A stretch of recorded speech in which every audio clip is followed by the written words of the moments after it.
परम वंदनीय सद्गुरुदेव, पूजनीय संतजन, सत्सम्मानीय सज्जनों, भक्तिमयी माताएं एवं बहनों, सदगुरु कबीर साहब का ग्रंथ बीजक का संक्षिप्त विवेचन मैं आप लोगों के समक्ष रख रहा हूं। जितना संक्षिप्त से संक्षिप्त विवेचन होता है मैं रखने का कोशिश करता हूं। आज आप लोगों के समक्ष रामायणी 68 का विवेचन संक्षिप्त में रखने जा रहा हूं। रामायणी 67 में आपने श्रवण किया कि पाखंड वेश बनाने वाले, कथनी और करनी में भेद रखने वाले, हृदयस्थ राम से अनजान रहने वाले, गुरु की निंदा करने वाले 84 लाख जीव जंतुओं की योनियों में भटक भटक कर दुख पा रहे हैं। और रामायणी 68 में आप श्रवण करेंगे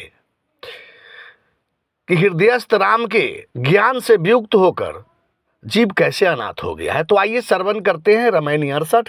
और आप हमारे चैनल को सब्सक्राइब नहीं किए हैं तो अवश्य कर लीजिए। तेहि वियोग से भयउ अनाथा, परे निकुंज बन पावे न पंथा। वेदो नकल कहे जो जाने, जो समझे सो भलो न माने। नटपट विद्या खेले जो जाने, तेहि गुण के ठाकुर भल माने। उहें जो खेले सब घट माही, दोसर के कछु लेखा नाही। भलो पोंच जो अवसर आवे, कैसहु के जन पूरा पावे। तेहि वियोग से भयउ अनाथा, सदगुरु कबीर साहब कह रहे हैं तेहि वियोग से, यानी हृदयस्थ राम के ज्ञान के वियोग से मनुष्य अनाथ हो गया है और घोर परे निकुंज बन पावे न पंथा, और घोर संसार वन में पड़ गया है जहां से निकलने का उसे कोई मार्ग नहीं मिलता। चारों वेद बहुलता से कर्मकांड, मनगढ़ंत उपासना एवं स्वर्ग प्रलोभक नकली ज्ञान को ही कहते हैं। जो विवेकी यह समझता है वह वेदों की अंध प्रवृत्ति को अच्छा नहीं मानता। वेदों नकल कहें जो जाने, जो समझे सो भलो न माने। आगे कहते नटबट विद्या खेले जो जाने, ते गुण के ठाकुर भल माने। जो संसार को नटबट की तरह असत्य और खेल मात्र जानकर उसमें अनासक्त रहता है, उसके इस गुण को जग नियंता प्रभु अच्छा मानते हैं। वही परमात्मा सभी शरीरों में आत्म रूप से खेल रहा है।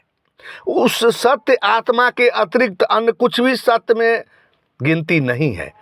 अच्छा बुरा जो भी अवसर आए, परमात्मा का भक्त किसी न किसी तरह पूर्ण पद मोक्ष को पा ही लेता है। इस भाव को अच्छी तरह समझिए।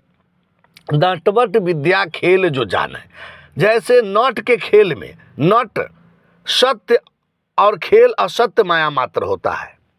वह खेल देखने में सत्य प्रतीत होता है लेकिन वह खेल असत्य रहता है। वैसे ही संपूर्ण संसार का खेल असत्य माया मात्र है और खेल का बाजीगर परमात्मा सत्य है। बाजी झूठ बाजीगर सांचा, सदगुरु कबीर साहब शब्द 78 में कहे हैं। अतः असत्य संसार में अनासक्त रहकर सत्य परमात्मा की भक्ति में दृढ़ रहे, क्योंकि भक्त का कदापि पतन नहीं होता। और सदगुरु कबीर साहब अंत में एक साखी के माध्यम से इस रामायणी का निचोड़ कर रहे हैं कि जेहि के ऊर सर लागे सोई जानेगा पीर, लागे तो भागे नहीं सुख सिंधु निहार कबीर। जिसके हृदय में भक्ति रूपी बाण लग गया हो वही इसके अनुभव को जानता है। इस बाण के लगने पर वह संसार शक्ति में नहीं भटकता, संसारा शक्ति से अलग हो जाता।